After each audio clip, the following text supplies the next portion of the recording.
Hello guys, welcome to our channel. आज हम class 12th के फिजिक्स का चैप्टर नंबर 7 अल्टरनेटिंग करंट का एग्जाम्पल नंबर 7.4 करने जा रहे हैं। लेट रीड द क्वेश्चन में हमें क्या बोला है।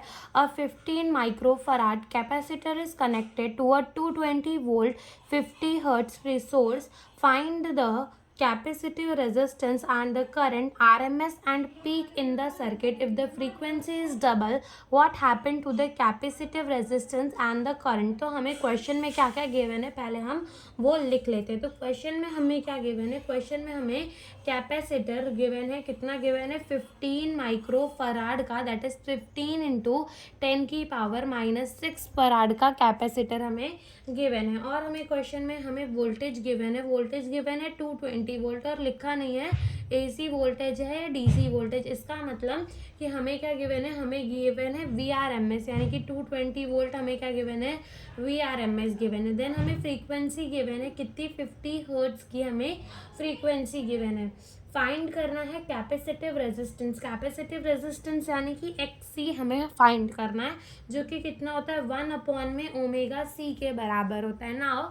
हमें तो फ्रीक्वेंसी गिवन है और हमें तो चाहिए ओमेगा, तो अपनी फ्रीक्वेंसी को ओमेगा में कैसे कन्वर्ट करते हैं, 2πf करके। तो देखो 2 इंटू पाई की वैल्यू 3.14 इंटू फ्रीक्वेंसी कितनी हो जाएगी 50। तो यहाँ से जो हमारी ओमेगा की वैल्यू है वो आ जाएगी 314 रेडियन पर सेकेंड। ओके, अब यहाँ पुट कर देते हैं 1 में ओमेगा की वैल्यू कितनी है 314 इंटू कैपेसिटेंस कितना है 15 इंटू 10 की पावर -6। तो जब हम इसे मल्टीप्लाई करेंगे तो हमारा आंसर आएगा, वो आएगा 4710 एंड 10 की पावर 6 ऊपर जाकर क्या होगा पॉजिटिव, और इसको डिवाइड करने में हमारा आंसर आएगा 0.000223 इंटू 10 की पावर 6। और जब हम राइट जाते हैं, अपने डेसिमल को राइट शिफ्ट करते हैं तो पावर होती है माइनस। तो 1 2 3 4 5 एंड 6, तो हमारा कितना आ जाएगा 212 ओम। ये क्या आ गया, अपना कैपेसिटिव रेजिस्टेंस आ गया। फिर हमें क्या बोला है, हमें करंट IRMS भी फाइंड करना है और हमें पीक वाला भी फाइंड करना है ना। जो अपना IRMS होता है ना, अपन को पता है V is equals to IR, और ये जो अपना ओम्स लॉ होता है ना, ये वैलिड होता है for the alternating current and for the DC current. तो यहाँ से ये क्या हो जाएगा अपना, देखो यहाँ से जो VRMS हो जाएगा वो किसके बराबर हो जाएगा, IRMS इंटू रेजिस्टेंस, यहाँ पर कौन सा वाला है, कैपेसिटिव रेजिस्टेंस है। ओके, तो यहाँ से जो IRMS हो जाएगा वो कितना हो जाएगा, वो हो जाएगा VRMS अपॉन में कैपेसिटिव रेजिस्टेंस जितना, कितना हो जाएगा VRMS अपॉन में कैपेसिटिव रेजिस्टेंस जितना। VRMS कितना है 220 वोल्ट है एंड कैपेसिटिव रेजिस्टेंस 212 है। तो जब हम इसे डिवाइड करेंगे तो हमारा आंसर आएगा 1.04 एम्पियर। ये क्या आ गया, अपना IRMS आ गया। नाउ हमें ये भी पता है कि जो IM ये क्या है, अपना पीक वाला करंट है, ठीक है। तो जो IM होता है वो होता है IRMS और √2 के बराबर।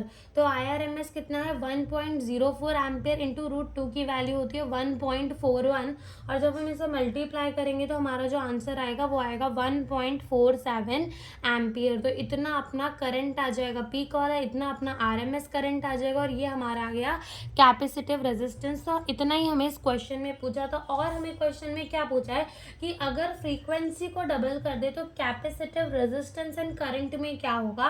तो देखो यहाँ पे ओमेगा की जगह में अगर हम रखते 2πf, ठीक है, तो यहाँ पे ही रखते 2πf। अगर फ्रीक्वेंसी डबल होगी तो कैपेसिटिव रेजिस्टेंस क्या होगा, हाफ होगा, बिल्कुल होगा ना। आप कैपेसिटिव रेजिस्टेंस देखो नीचे आ चुका है और कैपेसिटिव रेजिस्टेंस हाफ हो रहा है, इसका मतलब IRMS करंट क्या हो रहा है, डबल हो रहा है। तो लिख देते हैं कि अपना अगर अपन फ्रीक्वेंसी को डबल करेंगे, if frequency is double, if the frequency is double, तो जो अपना कैपेसिटिव रेजिस्टेंस है, कैपेसिटिव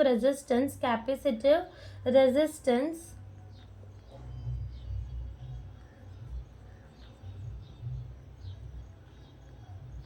is half